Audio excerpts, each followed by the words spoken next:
ঘরের মেয়ে হয়ে আম্মা খাদিজা নবীর কাছে এসে বলে করব যে নিকাহ ধনী ঘরের মেয়ে হয়ে আম্মা খাদিজা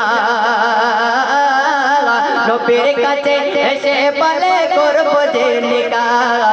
নবী বলে ও খাদিজা কেন চাও আমায় নবী বলে ও খাদিজা কেন চাও আমায় রতনকে রতনী জেনে অন্য কেহ নয় রতনকে রতনী জেনে অন্য কেহ নয় কেমন ভালোবাসে নবী কেমন ভালোবাসে নবী আম্মা খাদিজা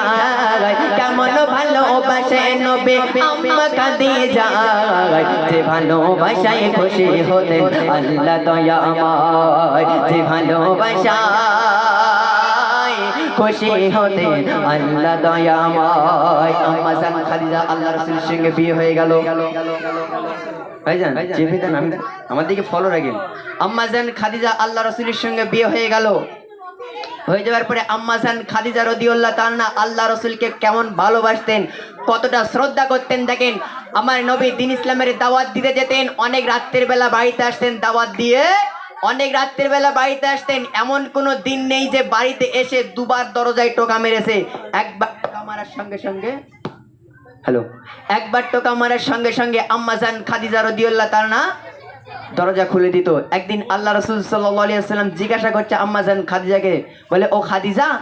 তুমি কি রাত্রি ঘুমাও না আমি যখনই রাত্রি বেলা বাড়ি আসি একবার টোকা মারার সঙ্গে সঙ্গে তুমি কিভাবে দরজা গলো তখন আম্মা জান খাদিজা রাদিয়াল্লাহু তাআলা বলেছিল যে হে আমার প্রাণ প্রিয় স্বামী হে আল্লাহর পয়গম্বর আপনি যখন দ্বীন ইসলামের দাওয়াত দিতে যেতেন বাইরে থাকেন আমি খাদিজা খুব চিন্তিত থাকি না জানি কাফেরেরা আপনার উপরে হামলা করে না জানি কাফেরেরা আপনার উপরে আক্রমণ করে ওই জন্য আমি খাদিজা সারা রাত একলা ঘুমাতে পারি না আর আমাদের ঘরের বিবি যদি রাত্রিবেলা ঘুমায় আর ভাই যদি 3টের দিক বাড়ি এসে দরজায় কিল মেরে ভেঙে দেয়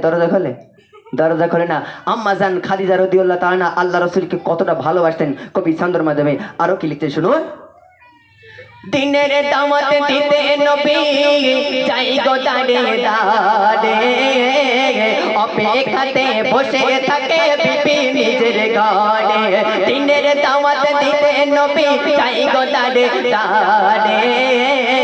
অপেক্ষাতে বসে থাকে বিবি নিজের ঘরে দরজা টোকাতে বার সাথে দরজা টোকাতে বার সাথে দরজা খুলে যায় দরজা টোকাতে বার সাথে দরজা খুলে যায় বিবি বলে আপনি ছাড়া ঘুম নাহি হয় বিবি বলে আপনি ছাড়া ঘুম নাহি হয় কেমন ভালোবাসে নবী আম্মা খাদিজা কেমন ভালোবাসে নবী আম্মা খাদিজা যে ভালোবাসায় খুশি হতে আল্লাহ দয়াময় যে ভালোবাসায় খুশি হতেন আল্লাহ দয়াময় আমার আপনার নবী দ্বীন ইসলামের দাওয়াত দিয়ে একদিন রাত্রি বেলা বাড়িতে আসলেন বাড়িতে এসে দরজায় টোকা মারলেন সঙ্গে সঙ্গে আম্মা জান খাদিজা দরজা খুলে দিল দেখছে আম্মা জান খাদিজা সামনে দাঁড়িয়ে আছে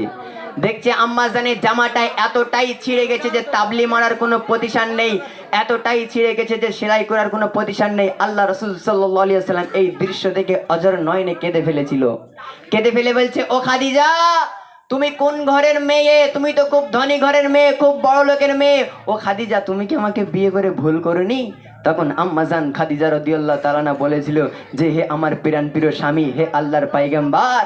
আপনি যেভাবে থাকেন আমিও সেইভাবে থাকি আপনি যেভাবে আমাকে রেখেছেন আমি খাদিজা কি কোনোদিন অভিযোগ করেছি তবে আমার তিনটি আবদার আছে আপনার কাছে বলে কি আবদার বলে আমি যখন মারা যাব দোকানের কাফন কিনে আমাকে পরাবেন না আপনার জুব্বা মোবারক দিয়ে আমাকে কাফন করবেন আর প্রথম নাম্বার শর্ত হলো আর 2 নাম্বার শর্ত হলো যে কবরে আমাকে দাফন করবে ওই কবরে আপনি নিজে নামবেন, নেমে চতুর্থ সাইডে একবার নিজে নেমে হাঁটবেন, যাতে করে ওই কবর যেন আমাকে পিষ্ট না করতে পারে। আর 3 নাম্বার শর্ত হলো সবাই আমাকে কাফন দাফন করে দেবো, সবাই চলে যাবে। হে আল্লাহর পাইগাম্বার, হে আমার প্রাণ প্রিয় স্বামী,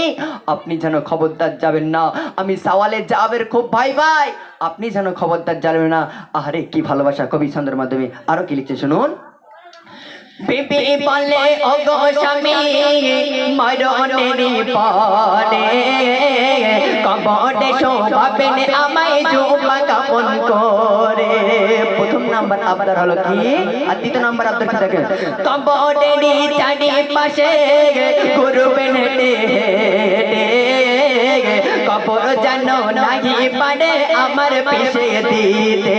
থাকবেন বসে ফারিস্তাদের সওয়ালের সময়, থাকবেন বসে ফারিস্তাদের সওয়ালের সময়, কবরে কঠিন আযাব বড়ই ভয়ের হয়, কবরে কঠিন আযাব বড়ই ভয়ের হয়। কেমন ভালোবাসে নবী আম্মা খাদিজা, কেমন ভালোবাসে নবী আম্মা খাদিজা, যে ভালোবাসায় খুশি হতেন আল্লাহ দয়াময়, যে ভালোবাসায়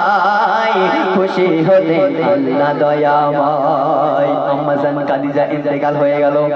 ইন্তেকাল হওয়ার পর আম্মা জান খাদিজাকে কবরে শোয়ানো হলো।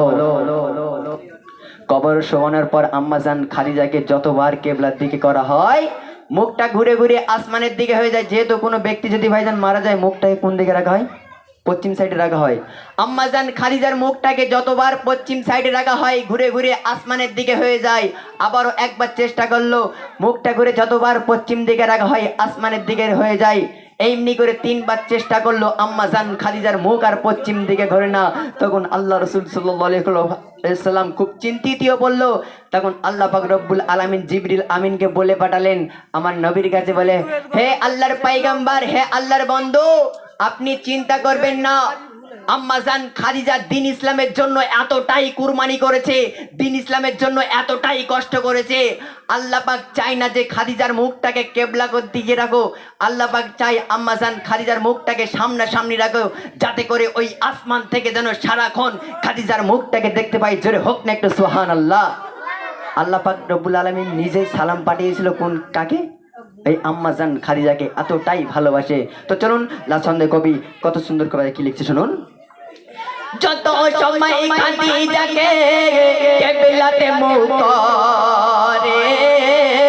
তত বাড়ি আসমানের ওই দিকে যাইতে ঘোরে। যত সময় খাদিজাকে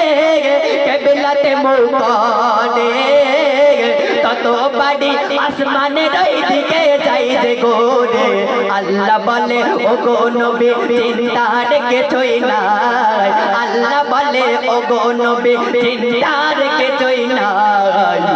খাদিজাকে দেখবো বলে আমি সর্বদাই, খাদিজাকে দেখবো বলে আমি সর্বদাই। কেমন ভালোবাসে নবী আম্মা খাদিজা,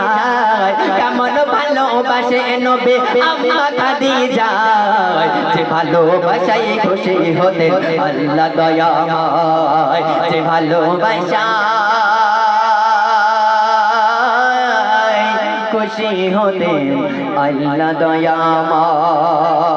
নারায়ে তাকবীর। না সব কি ঘুম লেগেছে মনে?